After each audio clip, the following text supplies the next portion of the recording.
Notts County Talk. We're back after the Telford game. We didn't actually go to it. We just watched it on our laptop. Quite impressed. But before we go into that, I'd just like to say we are doing a giveaway on the channel. It's the last video that we actually released. So if you haven't already, make sure you enter. I'll put a link in the description. Yeah, we will. All you have to do is subscribe, like, and comment what shirt and what size you'd like to be in with a chance of winning. So if you do enter, good luck. But Tom, back to the Telford game. What did you make of it?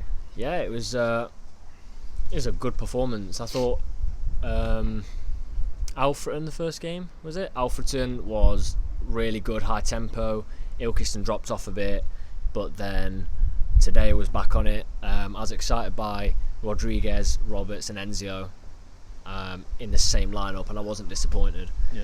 The link-up play, the interlinking between them, the fluidity of movement, very, very, very good. I think we've played a blinder signing Rodriguez either.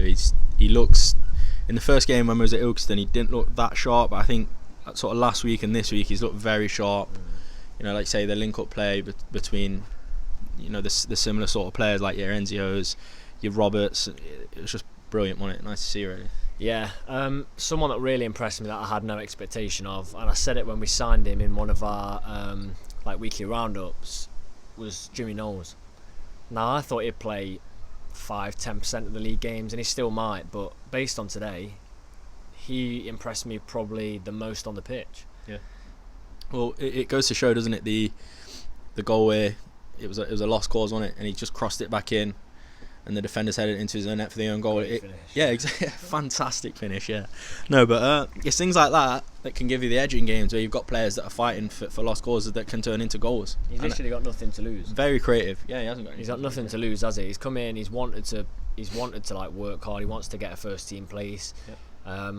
I can't see him ever being brought in to be in the manager's mind as an idea of a first place striker, but for me, he's looked probably the most effective today. Yeah. What do you make of Elijah Sam as well? He looked better today, I thought. Positionally, he was better. You know, he did some very good touches. What did you make of it? Yeah, his movement's good off the ball. His first touch still isn't there, but he hasn't played for a while. It is improving every game.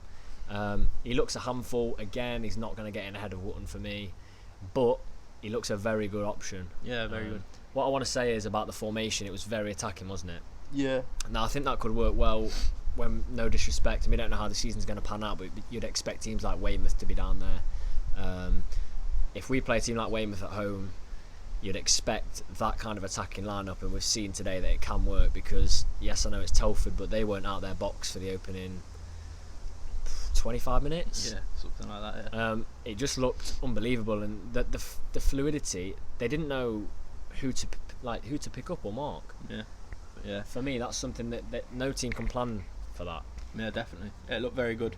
I think one thing that did help the attacking football was Doyle's passing. Yeah, brilliant, fantastic. Really, he played very similarly.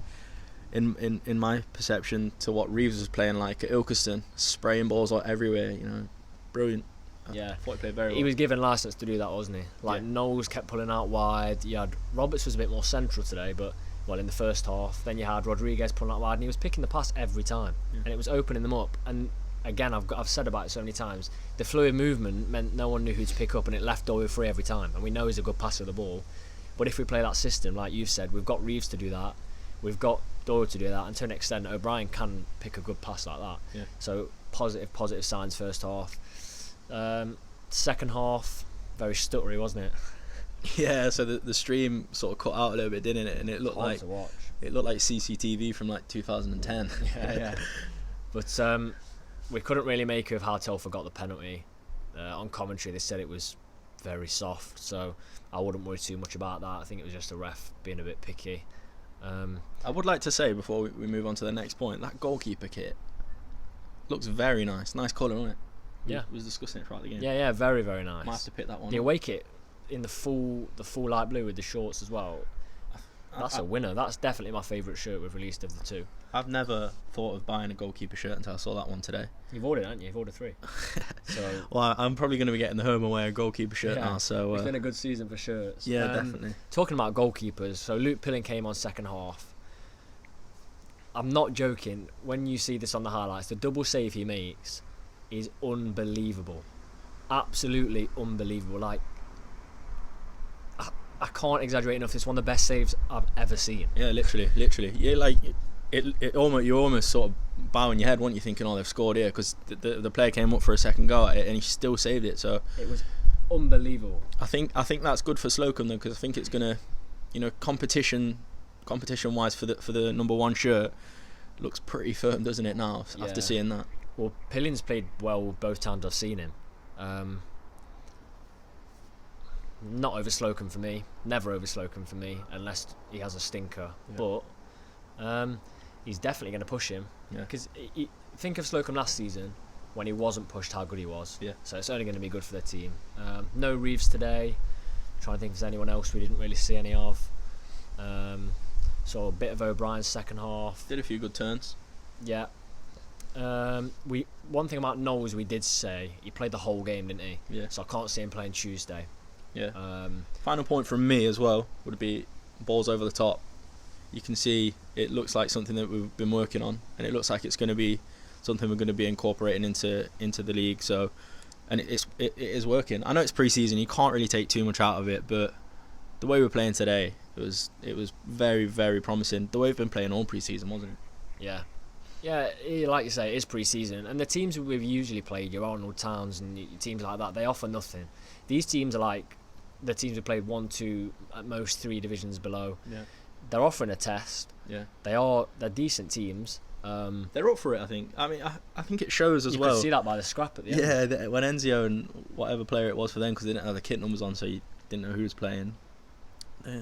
Fisticuffs, weren't they? Handbags are out. Yeah, it's competitive. It's good. It's fast paced. It's not slow paced. You're looking at maybe the last 5 minutes of each half slow down, but it's mirroring what we're going to get in the National League, because anything can happen in the National League, and I just think we've prepared really well for it with the teams we've played. It's been a good pre-season so far. We've now got a competitive fixture stuck in there on Tuesday, I think. Yeah. We'll be doing an instant reaction to that. We won't be doing a match preview because we've probably done Harrogate for 3 or 4 times for previews. So we all know about those. Just have a look at a previous match preview. I know they've got more players, but it's going to be very different, isn't it? Yeah. Hopefully we can get the win and then park that Wembley fixture to a set date later in the season. And hopefully we'll get to go to Wembley.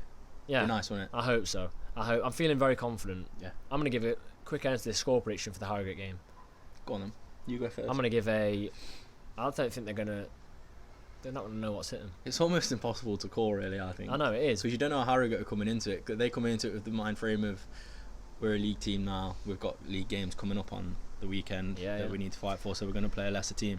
But in saying that, I think Notts are going to really go for it, so I'm going to go 2-1 Notts. I'm going 3-0 Notts. 3-0? 3-0 Notts. Rodriguez and a double for Roberts.